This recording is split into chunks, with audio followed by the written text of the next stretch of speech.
Ya we are mageni. Ya we are to the Maraka Pule Peto. Amala Maradi Redia Mantina Madula Chinite. Ya we are in some Karimutawataka Podia Mila. Yungura Nagam Sata Mutago Manazoaki Camero. Narva Shaiva Shayavatu. Patwaganag Malwana. The Tawanag Marajan. Narga Ubilaga Naya. Ubilagam Shider Chaban. Richabos Dalarinta. Barwa Shaya Tagamugula so I shall get it anel. Agam Rula Shila Messin and Rutamuna Pin. Narmatavala Mapangana. Madabiziva in a man. Ratagap Komurjamot. Narajavaku. Baba no Pupuni Jama. Baba no Wella Malaya Cabo. Oh!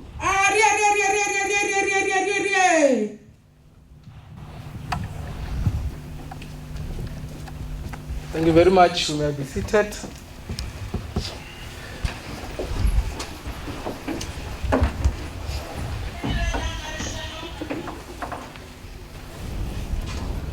To the Speaker of our Council, Ntate Wireless Sidibeng, the Chief Whip, Mayor Martha Maswanganyi, all our mayors that are drawn from our local municipalities present here, members of the mayoral committee,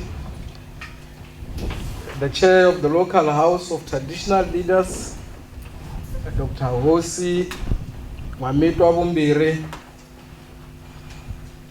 Ukatsana Vanda Vezita Inkwabo, Chair of Chairs, Councillor Masilu Maluku, and all chairs of Section 79 committees, fellow councillors at the level of council, the leadership of the African National Congress, led by the Regional Secretary, Comrade Goodman Mtibeni, Mr. Khata, the Municipal Manager, and your senior management team. We wish to also acknowledge both the chairs of audit and risk committees, leaders of opposition parties, General Matebula, drawn from SAPS as a district commissioner, all sector departments that are at this level, drawn from our sectors as senior managers, leaders of organized labor in the form of both Imatu and SAMU, leaders in the business community present here, members of the media, all invited guests, perhaps all our people that are listening through the radio, but also following us virtually on social media platform. Ladies and gentlemen, I think from the onset, I must say that with a profound sense of honor and humility, we deliver this afternoon the State of the District Address. We do so conscious of the fact that we are at the tail end of the term of the 4th Council for the 4th Democratic Local Government. We submit that this was a journey we traversed together with our people, emboldened by their overwhelming support and mandate, and we set forth and committed to work in advancing people's power in every community. And indeed, Mr. Speaker, we have worked together with our people to consolidate on the gains recorded over the last 20 years of our democratic local government. We state that we have made huge advances in delivering sustainable basic services in our communities across the district. However, we should be the first ones to concede that challenges still remain, and it is only the sustained commitment from our people to remain involved in developmental initiatives that gives us hope that we can turn the tide against deplorable conditions facing our people across the district. Well, Mr. Speaker, for ease of transition, Council has adopted a handover report, and the 5th Democratic Local Government Administration should be able to build on the achievement recorded at that level, but as well continue the program of building a better life for all our people in the district. Working within the framework of the district development model, we should be able to accelerate service delivery to our people. And this, of course, requires that we elevate issues around building and strengthening partnerships and collaborations with all sectors so that we are able to move faster in undermining the triple challenges of unemployment, poverty, and inequality. To that extent, we should hasten to indicate that we are inspired, Mr. Speaker, by the support received so far from our key stakeholders, the royal leaders, and the business community in particular, because they are central in the success of the district development model. So, Mr. Speaker, COVID-19 pandemic has not made the work of this council any easy. It has worsened the socio-economic situation of our people. Our people have not only lost jobs, they have also lost hope and their sense of self-worth. And sadly, many have also lost their loved ones from this particular pandemic. Currently, as we speak, from a narrow definition, the South African unemployment rate is standing at 34.4%. This is the biggest since our dispensation of democracy, and therefore the biggest priority for this particular government and for all of us is to quickly overcome the torture of this pandemic. The effort, Mr. Speaker, to rebuild the economy of the country is largely tied to our fight to overcome the pandemic. And it is for this reason that we call on our people to continue observing the health protocols as government continue with the vaccine rollout program. We also want to remember and honor all the healthcare workers who have lost their lives to the pandemic. Their selfless commitment to service for our people becomes immeasurable and it's indelibly engraved in our memories. Therefore, on behalf of the Leadership Collective, we wish to convey our messages of condolences to the families of more than 636 people who have lost their lives to the pandemic in the district. And we know that some of them were breadwinners in their families, and their passing on has left their loved ones despondent. But, Mr. Speaker, we should proceed and express our gratitude to the business community, and in particular the farmers who have supported our initiatives around the establishment of the district food bank. Through this initiative, and working with the Department of Social Development, at least 42,661 households have been supported to confront hunger as we continue to battle the pandemic. We are, of course, inspired by the stories of hope, where our people have chosen to rise above the challenges posed by the pandemic. If we trace the story of Andres Moahe, who is 24 years of age from Zanemi, having been retrenched from working in the company where he was working, he joined hands with his elder brother, Given, who had registered a farming business in 2015, and today they are supplying major retail shops around Greater Zanemi. Through our interaction, Mr. Speaker, they have expressed their appreciation for the support from government, having received the COVID-19 relief support grant from the Department of Agriculture, but as well as the technical support.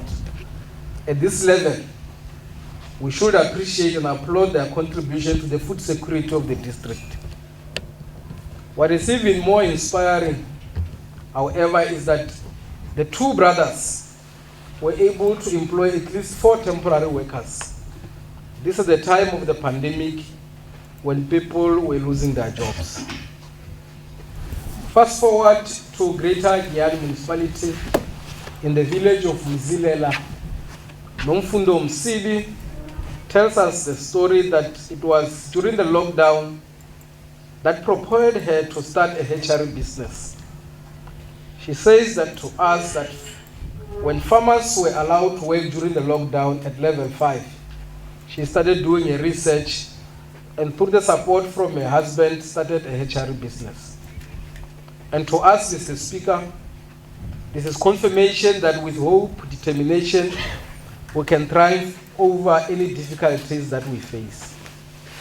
Perhaps I must take you to Uganda and remind you of a Ugandan proverb that says, you cannot climb to the mountain top without crushing some weeds with your feet. Therefore, we take our hat off to all our people in the district who have chosen hope over fear and are making a difference in their own communities. Mr. Speaker, we deliver the State of the District Address on the backdrop of Women's Month. We take this opportunity on behalf of our people to wish all the wonderful women in our district a happy Women's Month. Indeed, Mr. Speaker, as we conclude the Women's Month celebrations today, we still pay tribute to all women in our liberation struggle, including the women generation of today. Women have always been in the forefront of our liberation struggle in this country. This year, we celebrate Women's Month under the theme, the year of Charlotte Manyia Mateke, realizing women's rights. May Manyia Mateke, Mr. Speaker, would have turned 150 years as we speak this year. Therefore, we celebrate the role that she and other selfless women played in delivering the freedom that we all enjoy today. May Mateke helped organize the 1913 anti-pass movement in Bloemfontein. She was in her own right an activist for social justice, and therefore in celebrating her life and legacy, we should ensure that transformation in gender relations and the political, social, economic empowerment of women is galvanized for their breakthrough. Perhaps, Mr. Speaker, as we celebrate the life of the mother of African freedom, it should be an opportune moment to continue encouraging women excellence across all spheres. May Manyia Mateke was one of the first African women to obtain a university degree, studying science at the Wilberforce University. She returned home to become a founder of a College of Higher Education for Africans. Today, we remember and honor her, but also not her, but all the women who have made significant contribution to our struggle for liberation. We remember May Florence Matomela, who played a big part in the Defiance campaign. We remember the contribution of countless selfless women such as May Dorothy Nyembe, Lydia Ngoyi, May Albertina Sisulu, May Remotely, Francis Bart, Pule Ndwandwe, Dulcie September, and many others who had fully committed themselves to the struggle for our people. We know that majority of black women are still living in abject poverty. We therefore have to continue with the program of ensuring that women are able to access and participate in the economic opportunities. Just as our president said during his address on the Women's Day, it is our collective responsibility to create a conducive environment for women to thrive in the economic sector.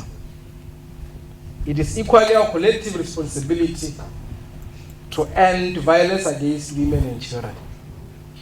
At the level of this council, to a particular extent, we should be proud of the progress recorded around elevating issues of gender parity in the structures of governance.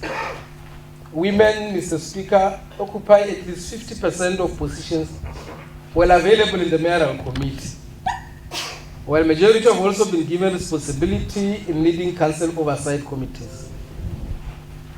We are aware, Councillor Helm, that there are still margins that exist at the level of senior management team. but also including at middle management, where we need to still push harder for women to be properly positioned at that level. We hold a view, Mr. Speaker, that indeed the emancipation of women and their rise to positions of authority at all levels of society will only be achieved when women begin to aggressively participate in the mainstream economy. We need to have more female entrepreneurs who should be in the front line of driving the economy of our district as we seek to recover from the damage caused by the pandemic and beyond.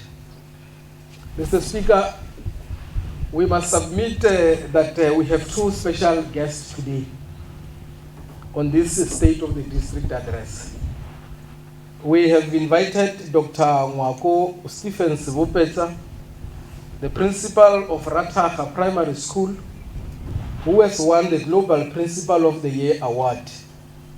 Agetsebore ndate Sivopeta ba bitsikai. Ba do lobana shwale hlogo ya sekolo.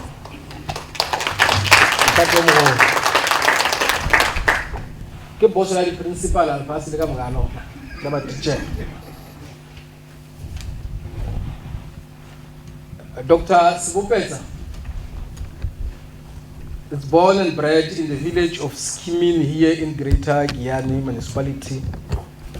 And his achievement is a vivid reminder that there is no limit, that definitely no limit in what we can achieve when we have the right mindset. His achievements and inspiration to all of us in the district and beyond. And we take the opportunity to once again congratulate him. But of course, Mr. Speaker, our second guest is a young man called Ranti Maven Dekhale.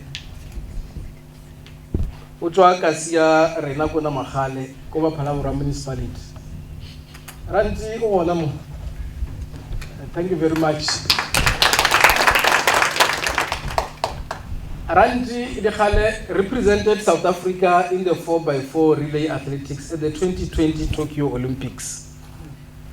We wish to congratulate you for having been an ambassador, not only of that small municipality in Phalabora, but of this district, of this province, but as well as our people in this particular progressive country of Mzansi. Mr. Speaker, we now wish to use this opportunity to present a synopsis of the work led by the 4th Democratic Local Government Administration to date. But even before we do that, on behalf of the Leadership Collective, we wish to acknowledge and register our sincere appreciation for the continued support of our traditional leaders who have walked side by side with us on this journey to date. The institution of traditional leadership is central to us in realizing the future as envisioned in the National Development Plan and the UN's Agenda 2030 and Africa's Agenda 2063, which speaks of building a new society that is inclusive, that is peaceful, equal and just. This institution is key to us promoting economic and social inclusion, social cohesion, but as well as active citizenry. Just a snapshot on the provision of basic services, in particular water, because it's our core competency and is the most fundamental catalyst in ensuring developmental imperatives in our district. Bringing water facilities closer to our communities across the district was basically one of our commitments that we made with our people in 2016. We're able to report today that we have indeed improved the quality of our people's lives through water infrastructure provision, despite the many daunting challenges that still lies ahead. More and more of our people now have access to water closer to where they reside. Let's quickly run to Phalabora. We are reporting today that through our bulk water infrastructure and reticulation project, our communities around Silwai, including Nyagelani, Mayepu, Kashani, Lematsotosela, now have consistent water supply from the Nondweni water treatment works. We know that at that level, the inconsistent power supply remains a challenge in that area. But I suppose this will soon be resolved. We also need to start planning around upgrading the non-dwelling water treatment works to increase the capacity, as it now supplies to an added number of communities in that municipality. New settlement arises, and our planning should integrate that kind of development. Following the completion of Makushani Water Scheme Phase 1A, we have improved water supply in our communities around Makushani, Kanana, Tlakisi, and Changani. But as well as Phase 1B in Ward 6, 8, and 9, targeting communities of Mapiki, Rinyagelang, Rukulubeng, Maune. We are implementing the next phase during the 2021-22 financial year with a budget of 40 million. We will be doing water reticulation targeting Lulekani and Benfarm with a budget of 40 million during the 2021-22 financial year. But we should also report to our people that in May 2019, we were able to complete a 4.5 million project focusing on rehabilitation and the resizing of asbestos cement pipes in Lulekani, and we spent 6.8 million on a similar project in Namakhale. This through your WISIG grant. In Greater Giyani, the refurbishment work done as part of Metal Letaba Water Scheme project has assisted us to resolve water supply issues in the area supplied by that particular scheme. In particular, our villages around Shimausa, Blankwater, Rotterdam, and Nobelhoek are now getting water through our water shading arrangement. We've also refurbished boreholes at the level of Middle Letaba water treatment works to augment water supplied from the dam, which is not always at its full capacity. We have, Mr. Speaker, successfully completed the Nkuru Tomu water reticulation project, and our people are benefiting from that project. But of course, the biggest success story in this municipality has to be the sand water extraction project in Sikimini, where our big boss, the principal, come from. We are pleased that our people have consistent supply of water in that community. We will continue with the water reticulation project to ensure that all households share into the benefits of that particular project. We should also report to our people today that through the WISIG grant, we have also implemented several projects in Greater Giyani Municipality. We wish to highlight the Maposha project, where we spent 7 million in 2018, where we are constructing a pipeline and still water storage tank. As part of the Giyani C&D project, we refurbished the package plant and upgraded the raw water pipeline in Zava, where we spent an amount of around 4.2 million. We also should report that we spent 6.6 million upgrading the internal water reticulation in Mapobe, which we completed in May 19. We did, Mr. Speaker, spend around 3 million upgrading the internal reticulation extensions at Zumeri as part of the Lower Mlototsi water scheme project. We had Giyani water scheme pipeline A and B project, where we refurbished the package plant, did the upgrade of raw water, but as well upgraded the reticulation network in Zingi, where we spent 4.7 million. The project was completed in February 2019. The completion of Giyani Regional Bulk Water Project remains an urgent task for our government. We are pleased with initiatives made around appointing additional contractors to work with Construction North in order to fast-track completion of this work. The Minister has expressed a keen interest to visit this particular project. In Greater Letaba, Mr. Speaker, we also have a sand water extraction project, Molaka Kuranta. It is not yet adequately serving our people due to challenges around reticulation. We are proceeding with the project to upgrade the water reticulation, but we will also be equipping the boreholes in this village to augment the supply from the sand water project. This project It's implemented through WISIG with a budget of 4 million. We are, Mr. Speaker, edging closer to successful completion of Sefufutse to the Chosini bulk water supply and reticulation project, which in the main should supply our communities of Lebaga, Mutlabaning, Chosini, Shawela, Sefufutse, Mapale, Jamela, Ramroka, and Maupa. Mr. Speaker, you will remember that we went to Mahahapache in 2019 to basically celebrate with our people following the completion of the water reticulation project there. And we did caution our people at that time against illegal connections and vandalism. We have learned now, Mr. Speaker, that not all our people are getting water because the system has been tampered with. It is therefore important that we once again appeal to our people not to tamper with our water infrastructure, but as well take ownership of that infrastructure to ensure that as the communities grow, we're able to fit into that particular space. Perhaps we should proceed to report to our people that we have successfully gazetted the water and sanitation bylaws. But our sustained view is that our people should take ownership and safeguard the water infrastructure within their communities. We've made significant progress in the Sekosese groundwater scheme project, where we've done phase 1A, phase 1B, and phase 1C. Our communities in Ward 13 and 14 of that municipality should immediately be benefiting from this project. In the tropical paradise of Greater Zaneni, we are moving closer to completing the Tabina to Lenyenye Regional Water Scheme Project, which in the main should assist us to resolve water supply challenges in Lenyenye and surrounding villages.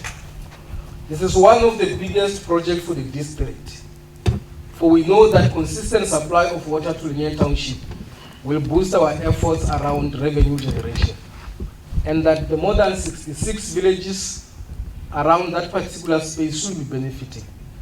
We are completing the last phase of laying the steel bulk pipeline from the water treatment works to Lenyenye. We have constructed reservoirs and we are now constructing a booster pump station. We will also continue with the phase 2 of Redawe 2 water scheme project, where we are constructing water reticulation in the Mutlaba area. This will include your Mutlaba Cross, Sasekani, JB, Petanenge, and Zangoma. We are now busy with construction of bulk line to Zangoma, while also constructing storage facilities. For this project, we've set aside 40 million rand from our MIG and will budget a further 50 million during the 22-23 financial year. During this term, we've completed several phases as part of JOP Mawara Mchinari project.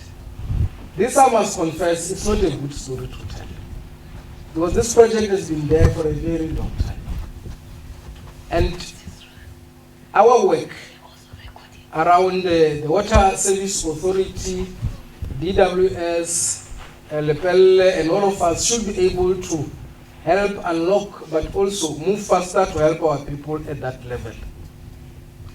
We have been doing reticulation on constructing storage facilities, which should ultimately benefit our communities in Miragoma, where we have done yard connection, but also in Mugwazeni, Musipana, records of Jopi, Mabipiloni, Mrapalala, Jaulume, Moho, Block 7, Totogwe, Moho, Block 9 and 12, Mokwati, and Mutomie.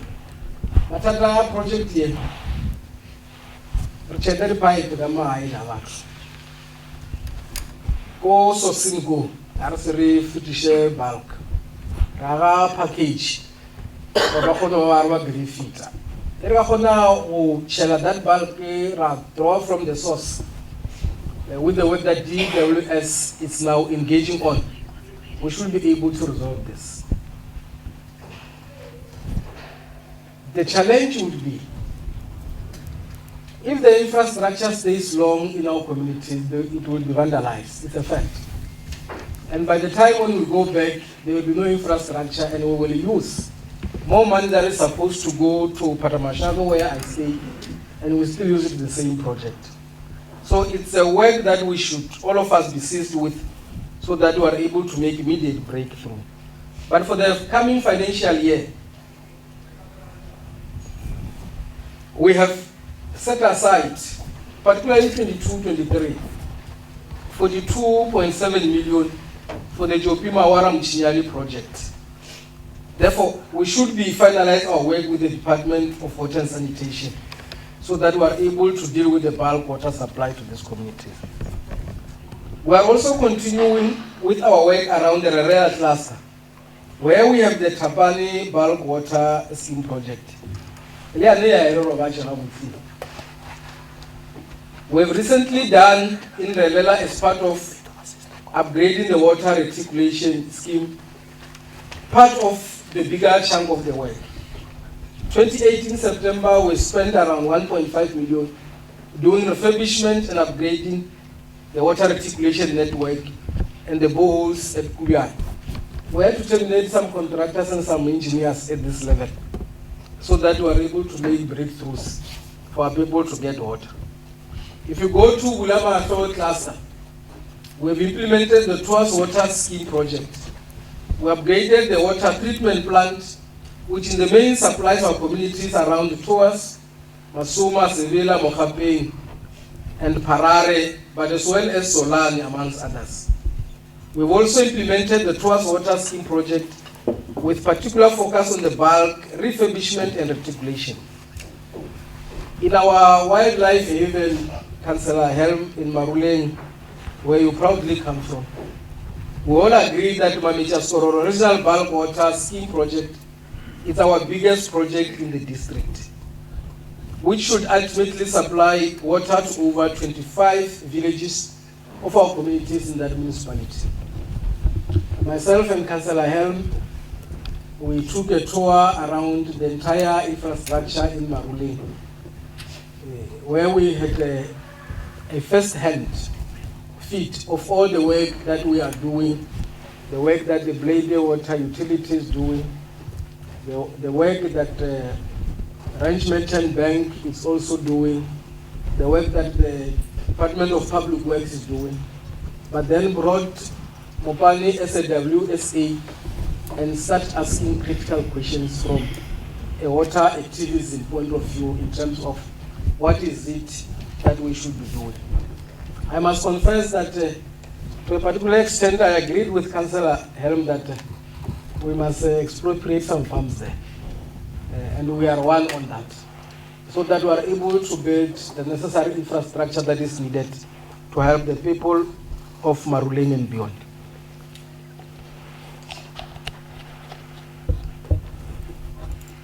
Now, looking at the Mamicha Sikororo Regional Bulk Water Scheme, we have successfully completed the construction of water treatment plant. We are busy with construction of pump station at Sante, and also the rising main from Sante to Sidawa village, where 34 work opportunities were created. And this project is also marked by stoppages from communities on the basis of simpler problems which we could simply deal with. But we've also done work in the immediate communities of Finale and the Ox. And the two villages are now partially benefiting from this project. But we are concluding a water reticulation project implemented through the Water Service Infrastructure Grant at the Ox. In 2018, we completed a 3 million project at Metz Village, where we upgraded the internal water reticulation network and boreholes. There is ongoing work on Hoedspruit bulk water project, but issues around land ownership delay the completion of our project at that space. So, Mr. Speaker, if we were to use our water services infrastructure grant in this financial year, we are going to Buloveli Mushate and implement the Buloveli Mushate water supply. Molaga Mabusana, Kasheta Golgana 5 billion. Riloya Lake Zava, it is a 19.5 billion and Zava water supply. Imagako, Banbai now with the package plan that is there. The water cannot gravitate at that level. we will use 3 million to upgrade Mageva water reticulation network. Kemukarayata selenyenye kwa makubidu. Rashumisa 5.2 million to refurbish, rehabilitate and upgrade the internal water network and development of boreholes. We will go to Namakhale and refurbish the Namakhale wastewater works with 5 million.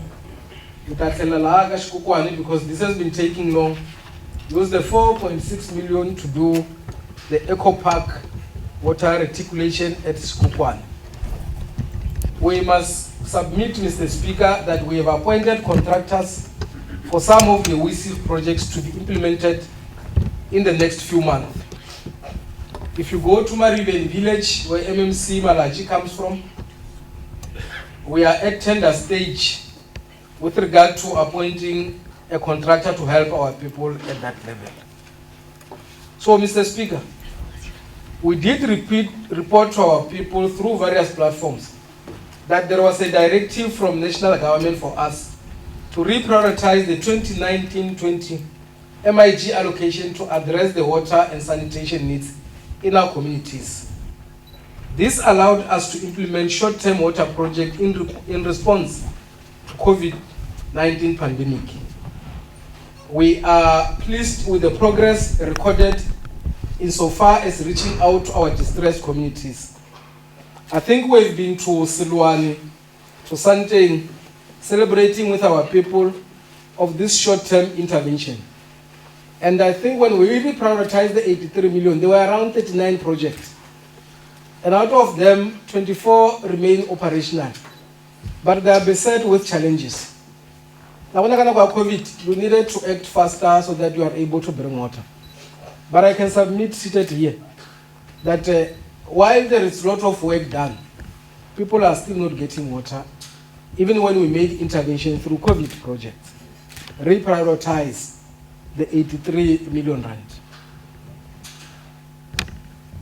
The simple reason is part of the project that we've done, we're using now generators so that our people are able to get water. Some of them, of course, there has been electricity, we're connected, people are getting water. But most of the projects are waiting for our work with ESCOM so that they are energized. And that work is taking forever and ever, amen. If we are able to succeed in that space, we should be able to get our people to have that water supply in the context of faster response to COVID. And today, we are still not getting them to work because there is a lake which is not in our competency, and we are struggling to basically deal with that particular space. But we have resolved to use our own approach to deal with such immediate issues, because you can't let our people not have access to water at that response. It is our slow response in energizing most of these water facilities that has frustrated our effort, as some of our communities are still not benefiting from this intervention, largely caused by delays in energizing. Here in the district, we have around 1,597 boreholes. At least 903 of them are operational.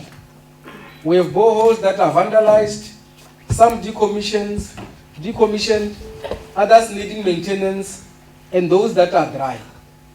But we also have around 244 boreholes that need electrical connections. And this is taking forever, and it has left our communities frustrated. We are busy exploring alternatives to move a bit faster in energizing this infrastructure for all our people benefit. So, we have developed Bazooka. We have developed a borehole dashboard with information about each borehole status in the entire district, in every ward, including their challenges and what must be happening. This helped us to proceed from unplanned and focused intervention to mitigate challenges. When we do this work, Councillor Helm, our SMMEs and business people, why are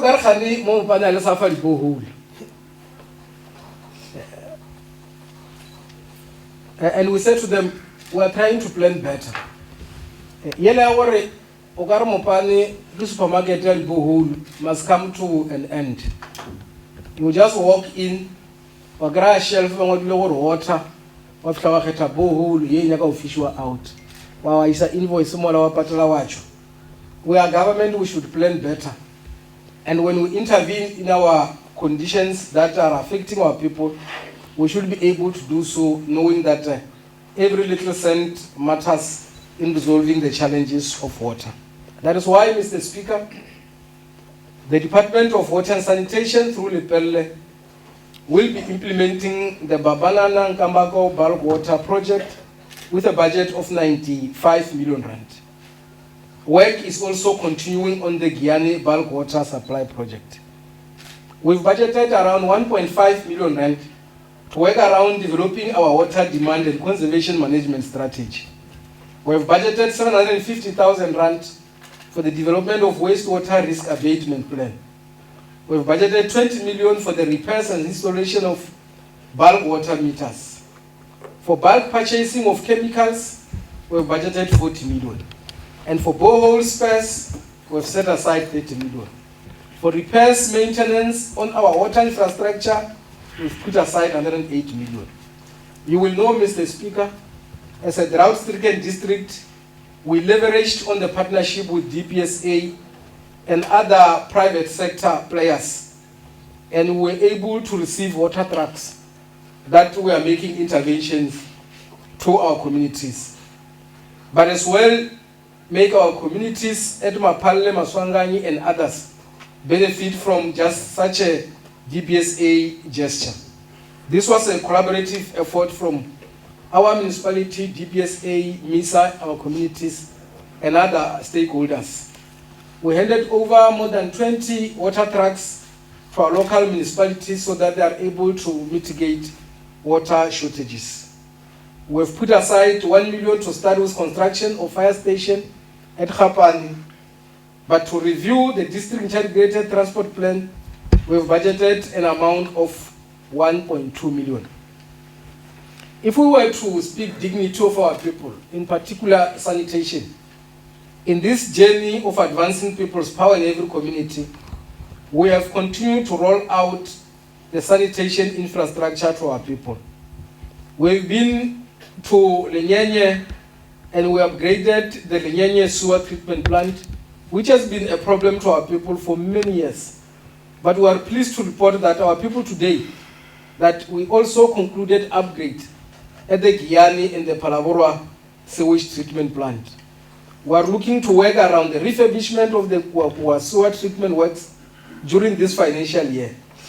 I must admit, Mr. Speaker, that our collaboration with the private sector, particularly the Palabora Mining Company in the Palabora municipality, has seen some investment in sewage equipment to resolve the spillages around sewage in that town of ours.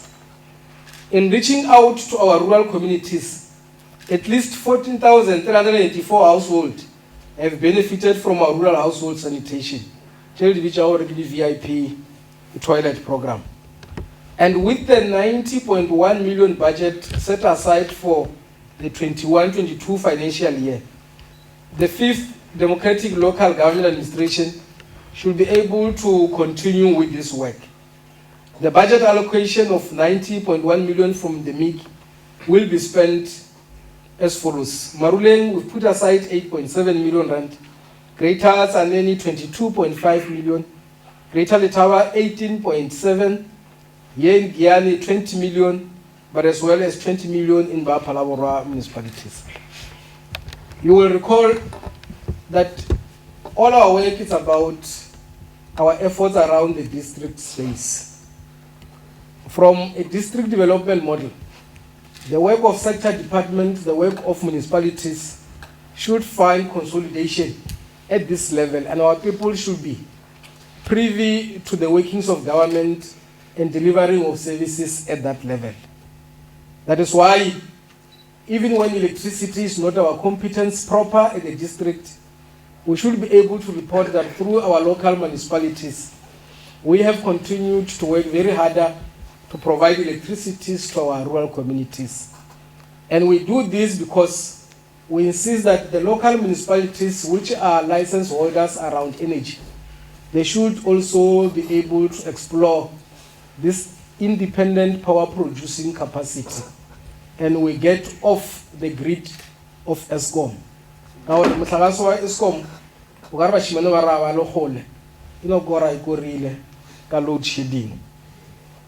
Today, our people at Mbambeni, Wamankena, Ndingamazi, Mninginisi Block 3, Matlati, Shikumba, Shimausa, Mshavavele, Mbaula, Wietli, Khomela, Baba, Ngundindane, Wakuani are amongst the communities in the Greater Guyana that have been properly electrified, including the new settlement that are sprouting out. In Zanemi, around 3,170 households have benefited from their electrification program. And these communities include Madawa, Mandlakazi, Ramchinyali, Masoma, Lolo, Serare, Shkwambani, Ntsako, amongst others. In Letaba, we have around 1,050 households that have also benefited from the electrification program. The roads have always been a cry very seriously from our people, and we know that the Department of Public Works in the province is doing some work, but our local municipalities, some working with private sector, are hands-on in ensuring that they are able to record some progress to make sure that transport of goods, which triggers economic activities, lays bare at that level. So there has been ongoing work to improve the conditions of our major roads and internal streets. We are happy with the progress recorded in Bapalabora, where they have done several streets, including Ben Farm, Luleka, and Tambo Street, Chelan Khape to R71, amongst others. Together with PMC at that level, they are now benefiting the community of Sulwane, constructing a road which since democracy has never seen any tar. And of recent, together with PMC, they are at Mashishimale, wanting to pave the road towards the health center in Msamani. Today, we celebrate with the people of Maruleng, where 43 kilometers of roads have been paved since the start of this term of council. And this includes the Teki 2 access roads, Sofia, Lorraine, Finale, Makhaung, and Madeira. Here in Guyana, their work has been part of ensuring that Makosha access road is done. And at this level, we want to celebrate with our people in that particular space. The municipality has also tarred the road of Omu 14B to Omu 14A, and also completed phase 2 of Guyana Section E project and 2.3 kilometer paving of internal street at border. The 3.8 kilometer road to Mbaula has also been tarred during this period, and will continue our program of advancing people's power in every community. At least, Mr. Speaker, 44.9 kilometer access road have been updated from gravel to paving in the Greater Letaba municipality since 2016. But they've also constructed 15 low-level bridges in various communities across that municipality. In the tropical paradise of Zanemi, we are pleased with the work led by the 4th Democratic Local Government Administration on the upgrade of the roads such as Gavaza to Mafarana, Tickline, Glassworks, Muyakayaka, Mineview, Vegasdorp, Mbamba Menchis, Muruji Tumatsui, as well as Mope High School access roads, amongst others. So to support the work led by local municipalities, we have in the past year ourselves purchased 5 graders, which we should allocate to local municipalities to maintain the gravel roads across the district. And we are now finalizing the registration of such graders so that they can be released to our communities. We must also appreciate the efforts by the provincial government, in particular from the work done by Dixon Masemola, where there is ongoing work around rehabilitating the major roads in the district, including D3840, which is Guyana to Palabora Road, D3200 Mutlawaning, and the D11 Mamaila Road. Now, if we speak local economic development proper, Mr. Speaker, you will agree with me that from a local economic development point of view, we continue to support and promote the economic sectors in the district in order to grow the economy, focusing in the main on agriculture, mining, tourism, and manufacturing as our key economic sectors. We have over the years supported over 400 SMMEs to participate in the trade shows such as the Durban Tourism Indaba, Letaba Show, Rand Easter Show, Agri Expo, but as well as Marula Festival. These shows, all of them, were dealt a serious blow by COVID-19. In the 2021 financial year, we were able to support all the SMMEs that I mentioned to showcase their products and services at all these trade shows. But because of the pandemic, we were unable to do that. That is why we will be spending around 2.1 million, which we had budgeted for them to showcase in those particular road shows to support this SMMEs to recover from the COVID conditions. We will be awarding e-vouchers worth 7,000 rand to 100 enterprises in the agricultural sector. They will be able to use the vouchers to buy fertilizers, animal feeds, chemicals, seeds, but as well as seedlings. We are awarding 15,000 rand vouchers to 50 enterprises in the tourism sector so that they are able to use the vouchers for Wi-Fi installations and development of e-marketing website. In the trade and manufacturing sector, we will be awarding vouchers worth 10,000 rand to 70 enterprises each, so that they are able to use the vouchers to purchase sewing machines, particularly the industrial ones, beading materials, fabrics, hair product for their salon, just as they are operators at that level. We must submit, Mr. Speaker, that we are recording discernible progress at the level of Cllr farm development there. So far, Council has approved the leasing of the farm for a long-term period to agricultural graduates for the purposes of farming for local and export market.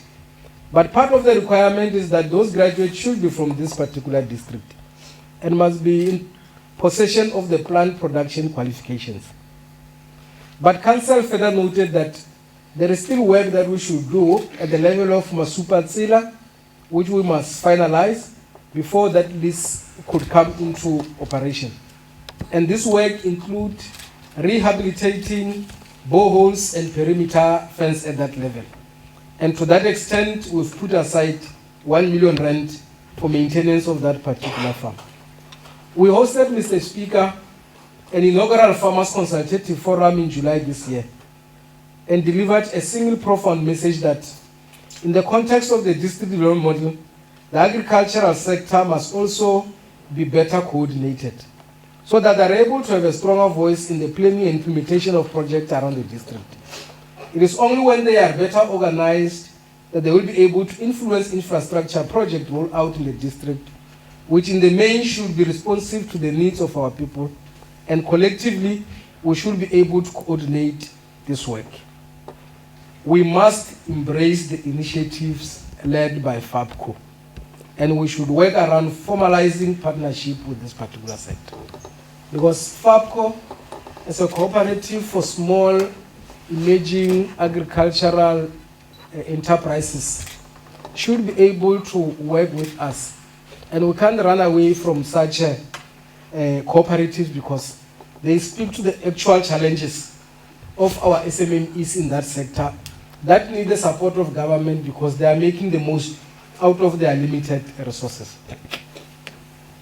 We've also, Mr. Speaker, set aside 800,000 as part of Farmers Development Program, where we are looking at buying farmers' input, but also exposing them to the market locally and outside the borders of our country. We've budgeted 1.5 million to establish partnerships in collaboration with key stakeholders in support of initiatives to grow the economy of the district, This within the framework of the district development model. We will continue to support our tourism establishment, and to that extent, we've committed 700,000 rand during this financial year. So, in the last 5 years, working with our communities, we've been able to create around 4,207 work opportunities through the expanded public works program, what you call EPWP. I think we are doing well in this space because every year we receive increase in terms of the grant so that we are able to absorb more of our people into this space. Our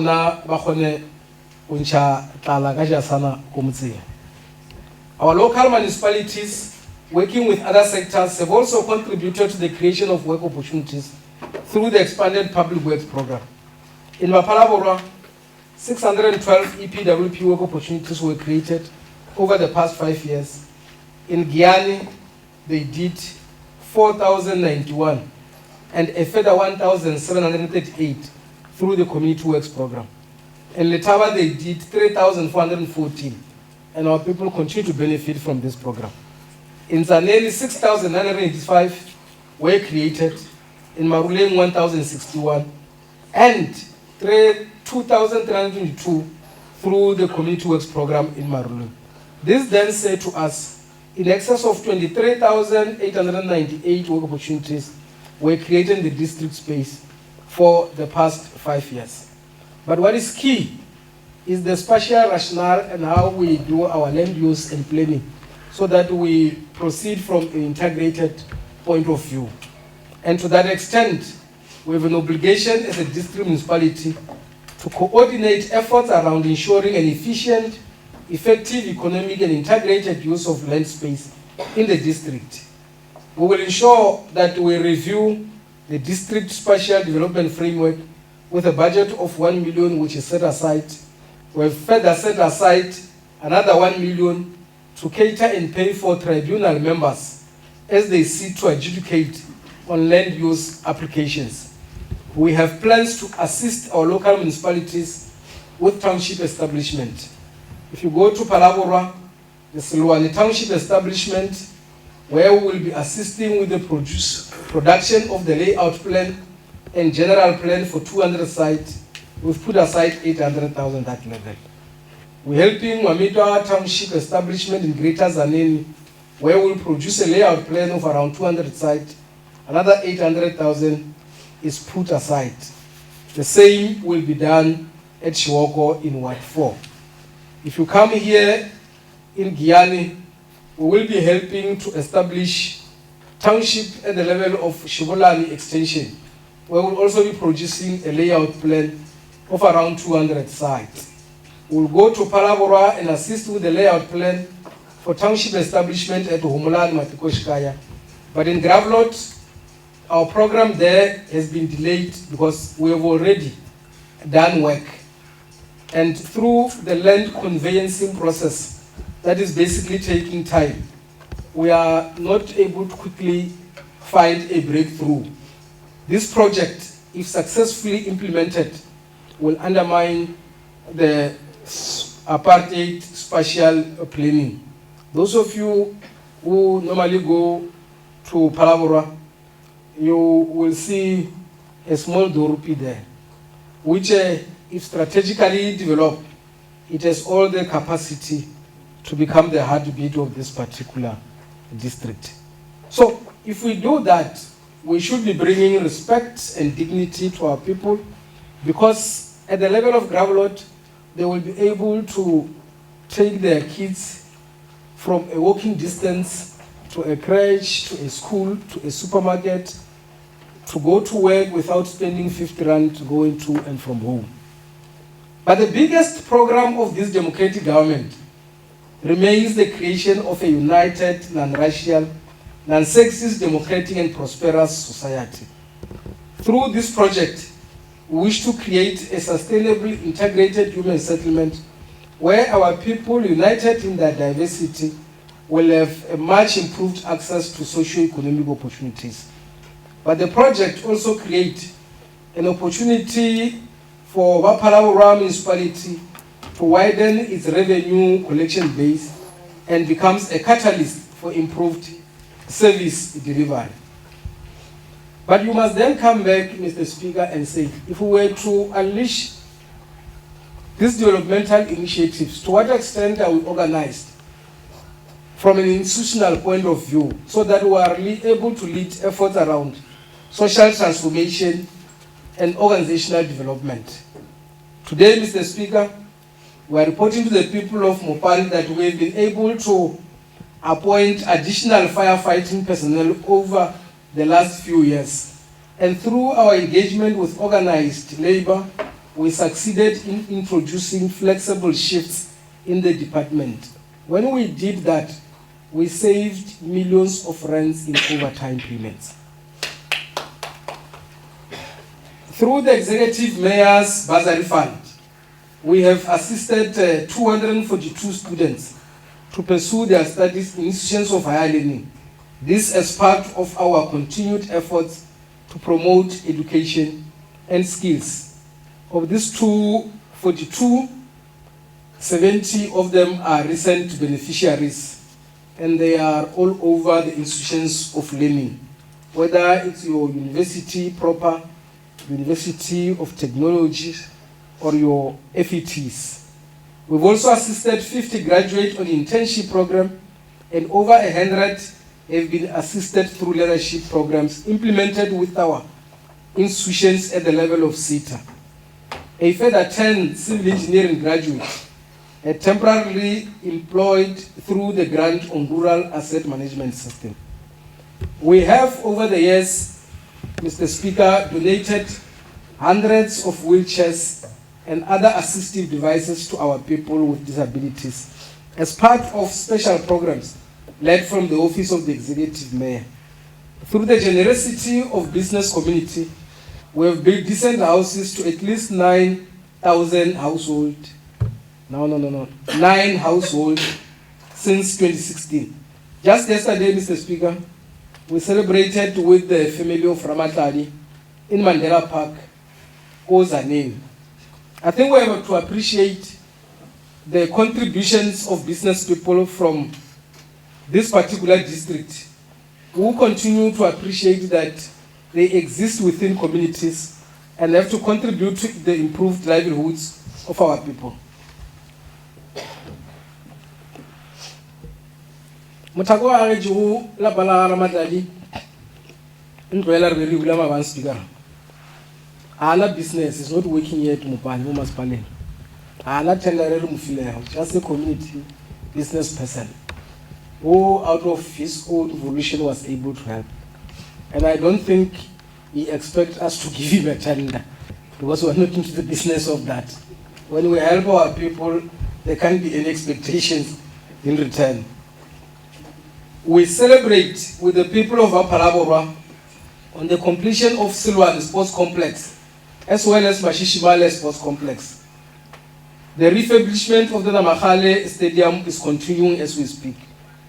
In Letaba, they were able to build 6 community halls in our communities of Mulupe, Motele, Hoodplas, Ntata, Letakhalane.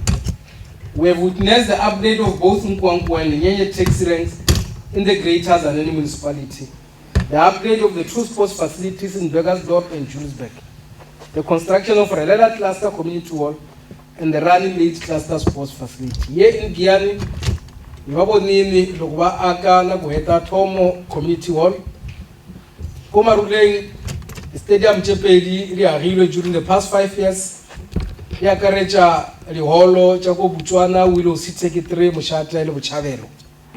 Mr. Speaker, recently we hosted the team from Tshwane University of Technology, led by the Vice Chancellor, Professor Van Staden and his deputy, but as well as the officials from the Department of Higher Education and Training. Well, their visit was largely around preparatory work towards the establishment of a campus of TUT here in Giani, which in the initial and conceptual stage will focus on agriculture. I think we must applaud the effort of the many stakeholders who led the charge initiated, in particular Her Royal Highness Dr. Wametwa, from the local house of traditional leadership in other capacities for leading and conjuring that particular initiative. This development will positively impact the local economy, but it also intimately aligned to our vision as we strive to be the food basket of Southern Africa, but also a tourism destination of choice. This is an opportunity we should all ardently embrace. We have to begin to demonstrate practically that we value this development. We get worried every day when reports come that our schools are vandalized and battered. We should perhaps use this opportunity and appeal to our communities not to damage public infrastructure, especially when you are aggrieved with issues emanating from society or everywhere else. But we have responsibility, Mr. Speaker, to advance and promote democracy and sound governance as a district municipality. Because we made a commitment in 2016 that this generation of councillors will contribute to building a local government system that is strong, accountable, transparent, and resilient, where local communities are involved in developmental initiatives. Today, we are reporting, Mr. Speaker, to our people that indeed we've contributed to this work of building a strong, accountable, transparent governance system. We are pleased to report to our people that we do have a strong functional oversight committees which were able to hold the executive accountable. Issues of consequence management have also been elevated in these institutions, and we have not put them under the carpet. This council has built a strong foundation to sustain the work around implementation of consequence management. We must at this level appreciate the work of council oversight committees, in particular MPEC. They have been hard at work investigating unauthorized, irregular, fruitless and wasteful spending. Sometimes they do this work dating back to 2011. This is with the efforts to ensure that we are able to not only comply, but work within the frames of legislation. And their report was presented to Council. We adopted that report with the implementation around recommendations. And I know that there were many recommendations. Some of them speaks to one, blacklisting some SMMEs who played rough in this municipality, some including taking action against officials at this municipality, some include recouping money where it is needed, and the report has been handed over to different kind of lawyers who must assist us in terms of how do we proceed on other matters, because there are legal and other issues that comes into that particular space. But where we are, Mr. Speaker, we were able to work within the prescript of Section 32 of the MFMA. You read it together with Section 62, where we have to dismiss officials that are implicated in financial misconduct. Therefore, the fifth democratic local government administration should be able to continue on this work, because it is core around fighting corruption and the other maladies that bedevil this important institution. But it will also help to inculcate a culture of accountability and root out corrupt elements within the system, but also proceed to monitor the functionality of the anti-corruption forum. We must report, Mr. Speaker, that we continue to implement the report from the public protector, because we have received the report and some have taken the report on review in court, but where we have an obligation to report, we have also opened cases informed by that particular report, so that we are able to nip some tendencies in the bud. 2017 SIU proclamation from the President, we've concluded on part of the investigation on the findings that which have come out emanating from that particular report. There was the first report that came, Council adopted it, raw as it was, and we implemented it. The second report came, we adopted, we implemented that particular report, and we're reporting to the President. And then there is a current one. The report speaks to many tendencies from 2017 to date that were found at that level. And we're not hiding anything at that level.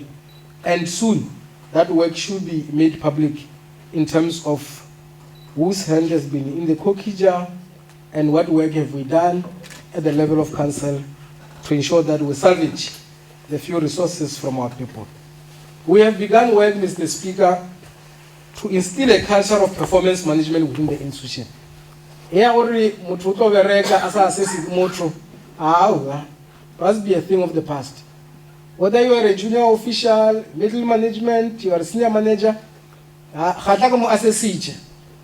yes, assessed together with our chairs of portfolios, assess senior managers.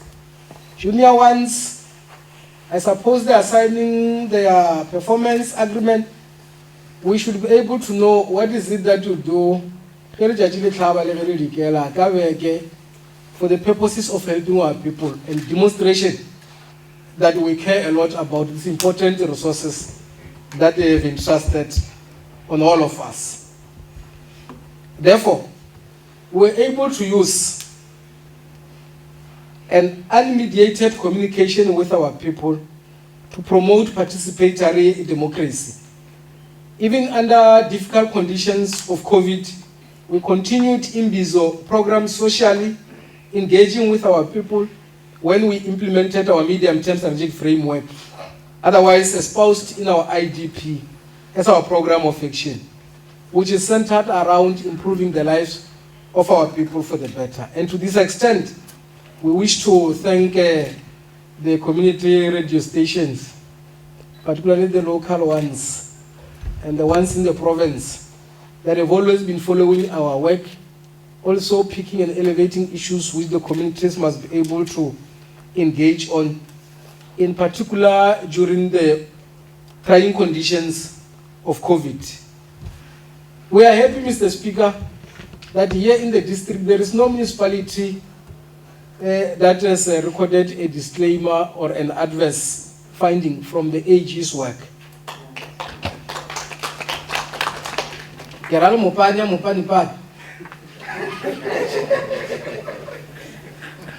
Which spent around 9 years hovering around disclaimer and adverse.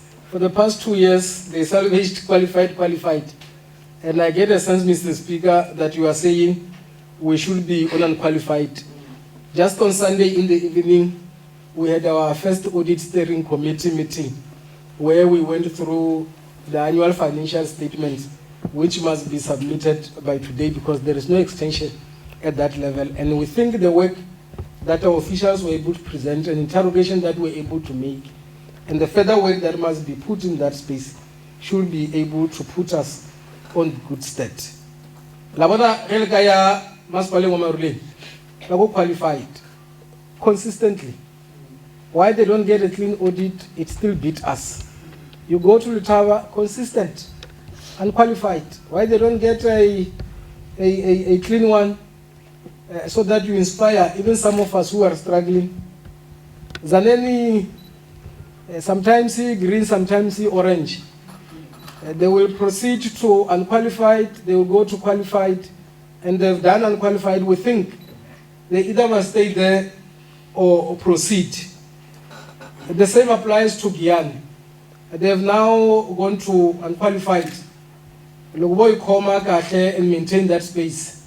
As we enter, I will join na Mara logo kore mokani na paraborato.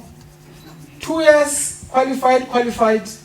We should be able to smell the coffee and begin to do our work better, because we do that in the context of giving confidence to our people that their monies are properly utilized. But also that we should be able to go to any banking institution and say, you can give us money because we are responsible and there is sound financial management, so that we are able to reduce even financial dependency to a particular extent. And we do this when we want to increase our revenue generation and implement our financial control system. So, as part of these efforts, we have to take sometimes unpopular decisions so that we are able to locate a municipality in a space where it could be able to proceed. That is why, Mr. Speaker, I call it around 500 million rand, yes. And there was very little to undermine that particular debt. We owe DWS around 400 million rand. Treasury always say Mopani passes unfunded budget. We are not able to operate as a going concern.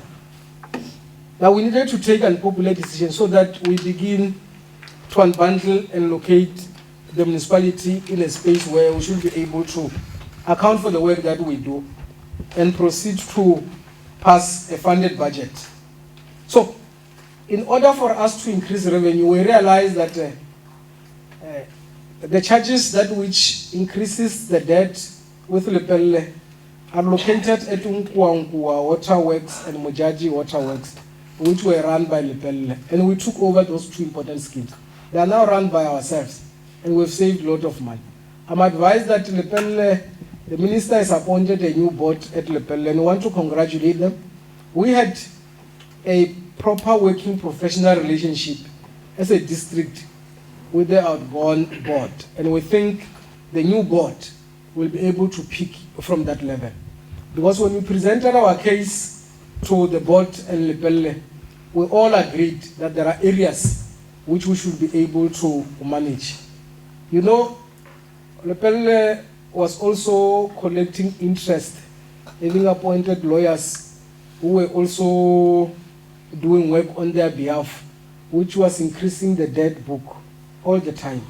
And when we pleaded our case, we agreed with the board that they should be able to remove this interest and commissions, but also give us a discount. And we agreed that they will give us a 165 million discount, which they did. And I think we are now owing them 300 and something million, which we are religiously paying. And we've targeted in terms of our budget that in the not so distant future, we should be able to pay all of them, and the money is able to be used to our people. The same applies to DWS. We're able to sit with DWS, zoom into the space, because a lot of money comes from the Middle Tower extraction, because we have a plant outside, and our plant is able to give water to the people of Guyana. And unfortunately, that plant also, okay, to me, very progressively, it also gives water to our people in Vembe. And because we have not been receiving money for clean water, which we purify ourselves, and the water goes to Vembe, we have sat down, we have a working mechanism. We are able to recoup, and DWS is able to remove the unnecessary charges that we should have. Not so long we'll be reporting that the debt has gone down, and because we have signed an agreement with them, if we undermine these two, we should be able to set this particular district on a proper path. And we said we've budgeted 146 million towards the commitment with Lepelle. If we do that religiously, paying for what we consume and the debt, in 2 years we should be done with this debt. We've set aside 50 million for repayment arrangement with the Department of Water and Sanitation for the raw bulk water. But also, we have set aside 50 million to repay the historic debt owed to local municipalities on losses incurred in the running of water and sanitation. In the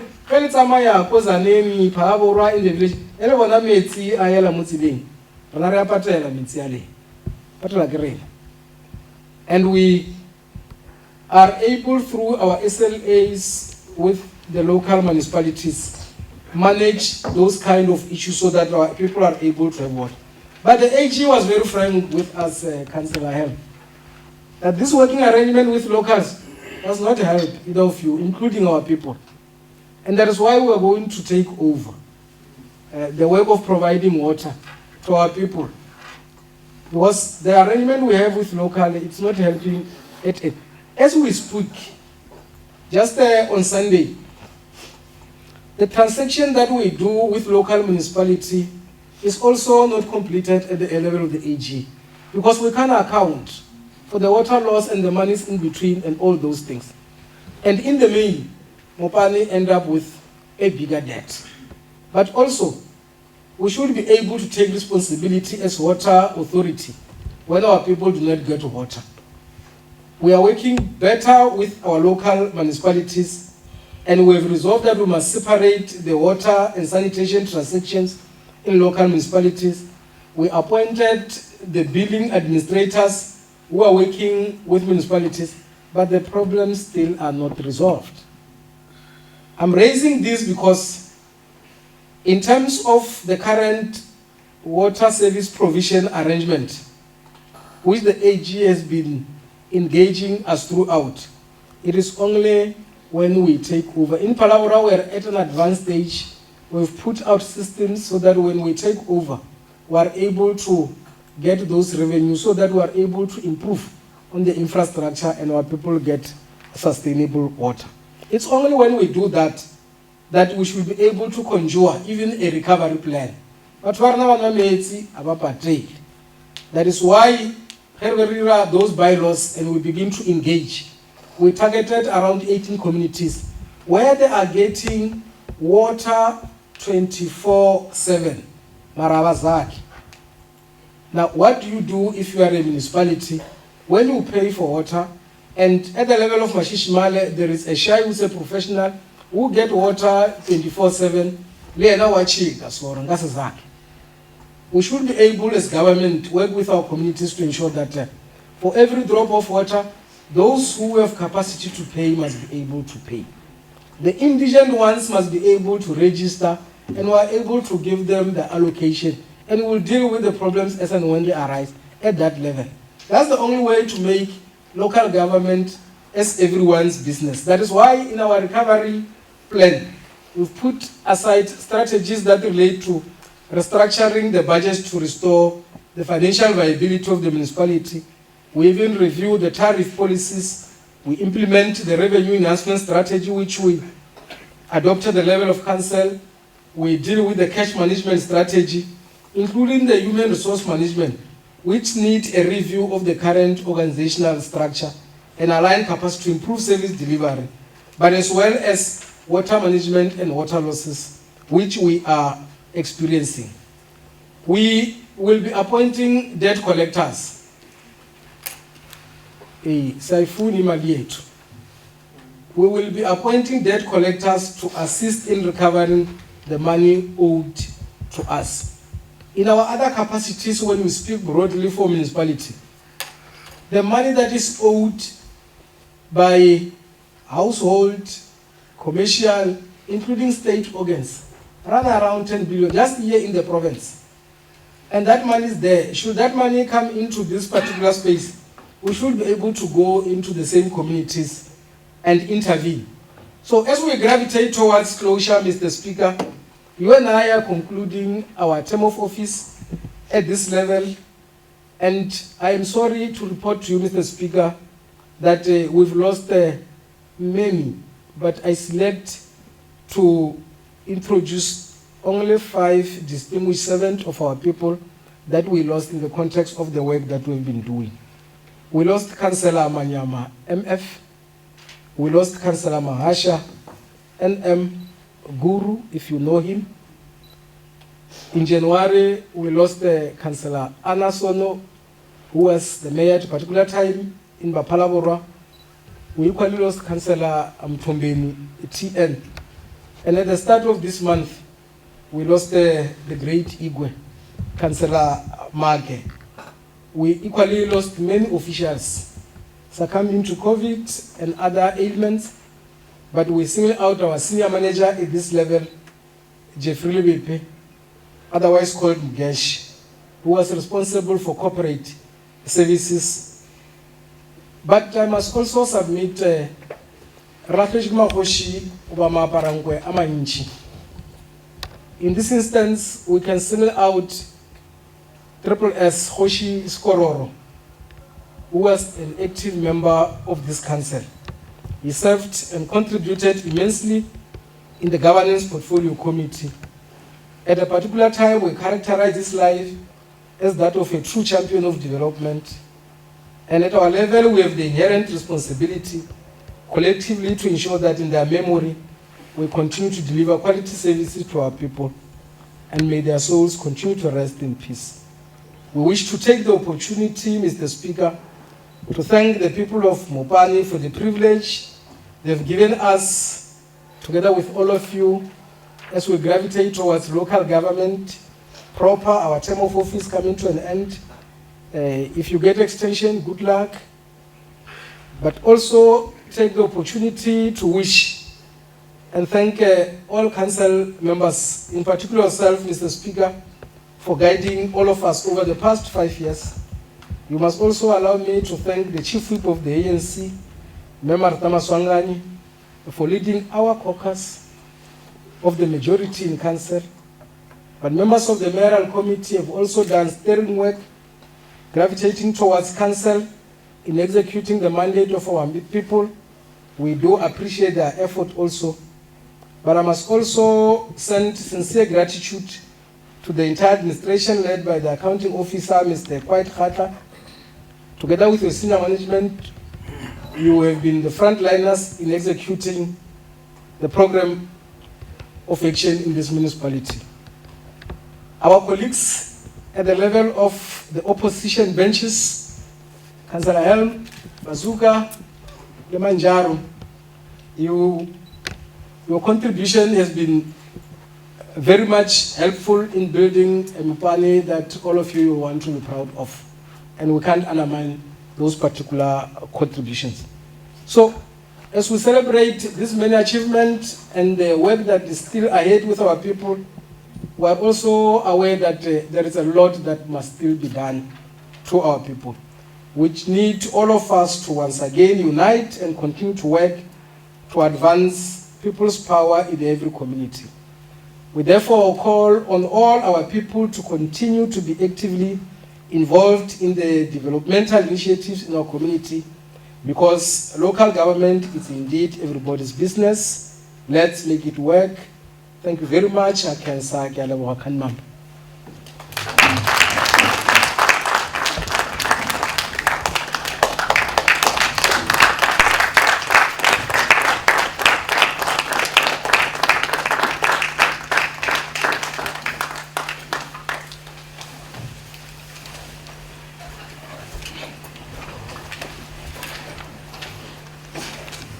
Thanks, Executive Mayor, for the detailed state of the district address.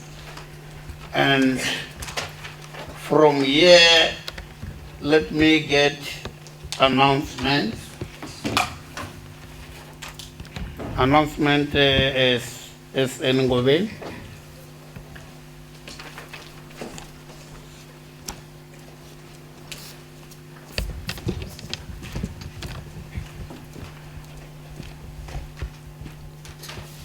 Thank you very much, Speaker, and good afternoon to the Executive Mayor, the Mayoral Committee members, and all the guests. The first announcement that we're going to have is to request the Executive Mayor to come back to the podium so that he can hand over some token of appreciation to his two special guests, Dr. Spovetsa and Ranti, as you come to the front also.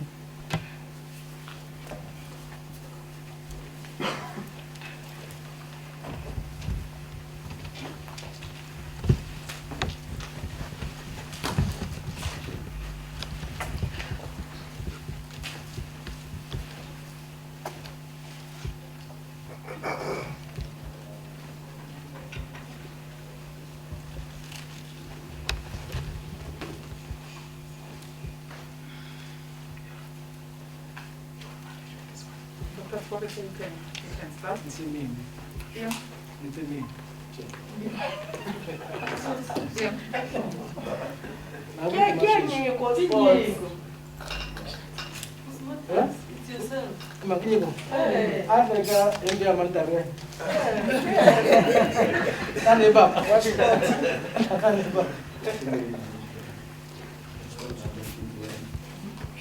Yeah, I will take that.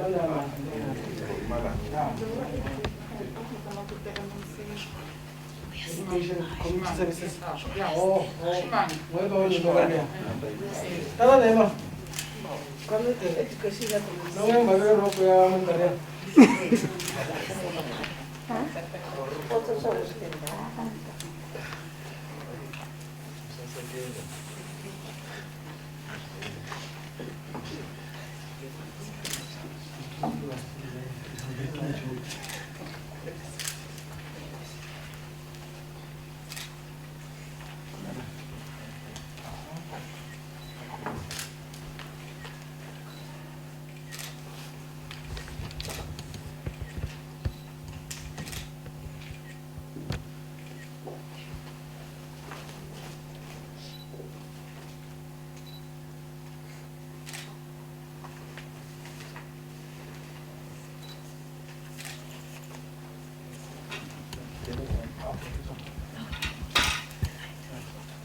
Speaker, the second announcement, which is the last one, is that the Executive Mayor is inviting all of you as his guests to join him for lunch. We are going to show you, we are requesting that we continue to observe protocols as in when we are receiving our lunch. Thank you. Just wait a minute. Now I formally declare this special council agenda, but with a closing prayer from Sonia. Thank you very much. Let's bow our heads. Father, we can say even this afternoon, Ebenezer, that you have seen us this far. We have seen your faithfulness. We want to thank you that you have been in our midst. The Holy Spirit has taken charge of this program. We pray this afternoon, oh God, for the Executive Mayor, that as he continues, Lord, to lead this district, may you continue to provide him with your wisdom, the spirit of the fear of the Lord. Father, we are praying for his protection. We are praying, oh God, even for all the leadership in this council, in the name of Jesus Christ. We also want to pray for our guests who have visited him this afternoon, that as they travel back to their various places, may you order your angels to take charge of their lives in the name of Jesus Christ. Even the food that we are going to receive, may you bless it and sanctify it with your blood. In the mighty name of Jesus Christ we pray. Amen. Amen. What you call order prayer? You can't call order prayer. You miss order. If I just say you miss order, you miss yourself. Even prayer.